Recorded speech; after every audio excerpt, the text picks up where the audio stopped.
Alright guys, I guess we're going to do another product review here. Last product review I did, I was so irritated I blew the damn shit up with tannerite. We'll go over a few things. So I have a 7.3 diesel. It's a 2001, well really it's a mutt. It started off as an XL. I did a frame swap off of a donor truck that I had bought that the cab was crushed in, and took my old cab and put it on there, and took the lariat wiring all out of it and put all the lariat shit into the new cab. So now it's got you know, power windows, lock doors, blase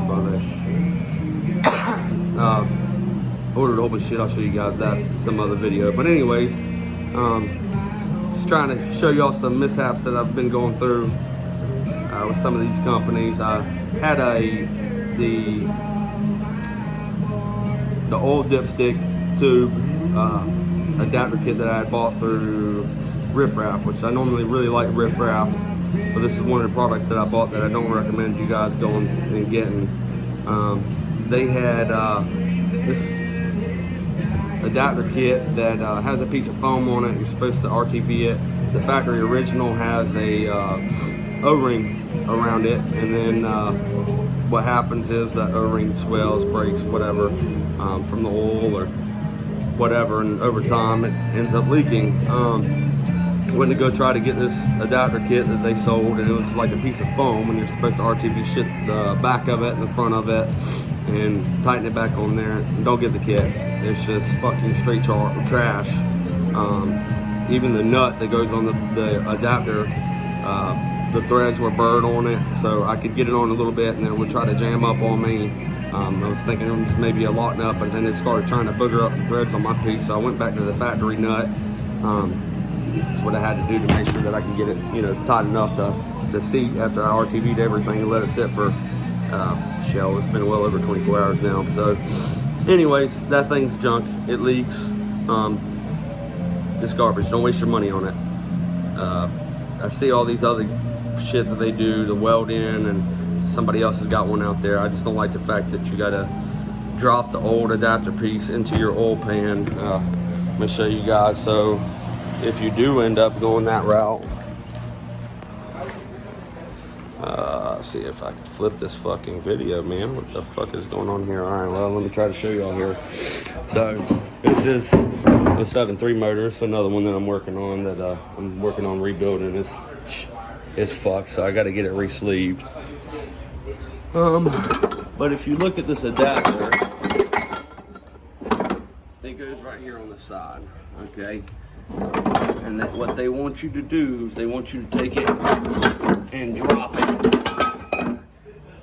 And hopefully it doesn't drop and hit that lever, or hit that little ledge right there. I don't know if you guys can see that or not, but it hit that little fucking ledge and come up in here. I mean, this is where your crank's riding. So you guys be really careful if you guys end up deciding to go that route.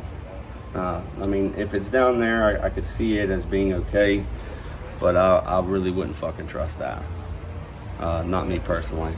So what I'll probably end up doing is, when I do go to that kit, this motor right here I'll end up rebuilding, and I'll just remove that joker out the equation and put their new kit in there, or do the weld in.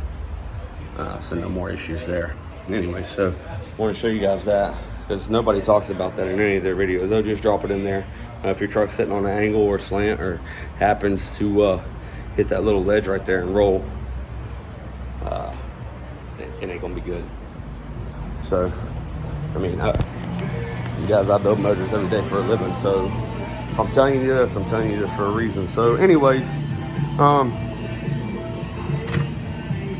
back to this fucking regulated fuel return kit, man, that I got from Sinister. First thing that I noticed was those MPT fittings that they have. They have fucking thread sealing in the picture. Whenever I got them in, there was no thread sealing on it. So that was the first thing. So I'm getting ready to try to put my truck together last night and couldn't finish it because fucking didn't have no thread sealing on there. And you know, luckily I caught it because I seen it. I'm like, hey man, this shit should have had fucking thread sealing or something on it. And I looked at the pictures, damn sure it's got it in the pictures, but it doesn't have it on there. Anyway, so then that was the first thing, and then noticed that this little loom cover, what do they call this shit here? Protective soft liner cover. I'm missing that on my kit. And it was a brand new kit, guys. I bought it straight from Sinister's website. So anyways, that happened. Now I'm going in and I'm trying to install my new fuel filter housing, and they give me this shit. So I cut a slot in that for now. What I'm going to end up doing is getting a socket cap screw, like a Allen key or a Torx, and I'll end up changing that out later. But right now, I mean, our Fastenal bin, I don't have all that in there. So anyway, so I just slotted it for now, and I'll end up, I tightened it up with that flat. And after I get done with this kit here, I'll go to Ace and I'll get a socket cap screw. It's just a 3/8 thread. It's 3/8 by 16, so it's coarse. So you guys who do end up getting this kit for whatever dumb reason, I recommend you don't. Just build your own, I guess. I can leave some links and maybe you can find some other shit that may be better, man. But I spent way too much money on this kit for them to have poor engineering like this, man, and just poor quality control, period. So anyway, so what happens is that recess spot right there is just way too thin. Now this is a cheap-ass Cobalt socket. I've tried a cheap-ass Pittsburgh socket. I could take it and try to grind it down to make it a real thin wall, but then you risk, you know, if I go to use that socket later, it'll split and crack. Not that I'll use that socket. I mean, I got all Matco shit. I actually had to borrow that from another guy. Had one of the in the shop here. So anyways, just want to give y'all a heads up, man. This is so far, and I'm not even halfway through this install here. Fucking Sinister diesel. Then I tried to call the number on the back yesterday to bitch at them. That number is a bogus number. So I was actually fixing to go blast them online. And I found another better number for them, talked to them, sent them some emails. I don't know what they're going to do. But again, I spent way too much money on this kit for just the piss poor engineering. Next thing they did was, if you guys see that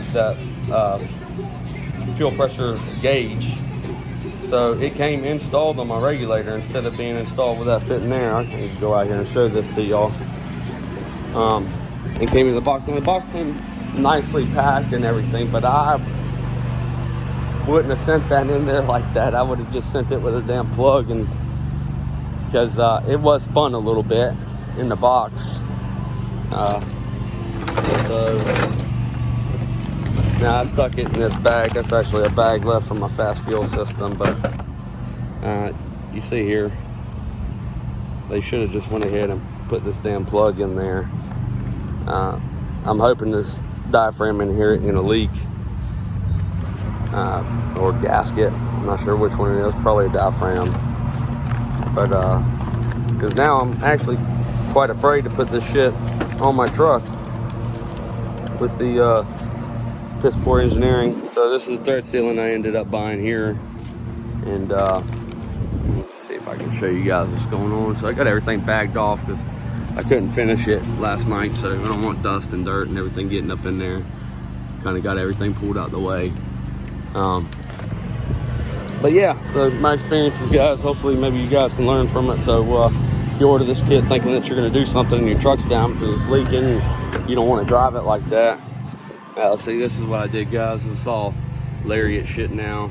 I changed out that door panel because the guy who had the other truck was had some aftermarket speaker shit in there that was sticking out way far. I did the carpet kit. I'll show you guys that kit on the video, and the seat covers. Damn, I got grease on my brand new seat covers, where you can change out the leather. I got all new fronts for that. So that'll be my next thing that I do. I'll let y'all know how that works out. But let's see here. This is our boneyard here. This is the old cab with a whole bunch of F-250 parts and dashes and mowers and four-wheelers, and I work on all kind of shit, guys. So anyways, all right, well, hope this video helps somebody, so y'all don't end up stuck in a predicament. But yeah, all I did was just take a grinder and with a slicer blade and sliced it for now. I'll tighten it up with a flathead. I would probably put Loctite on it, but like I said, I'm going to end up changing it as soon as I get done with the truck today.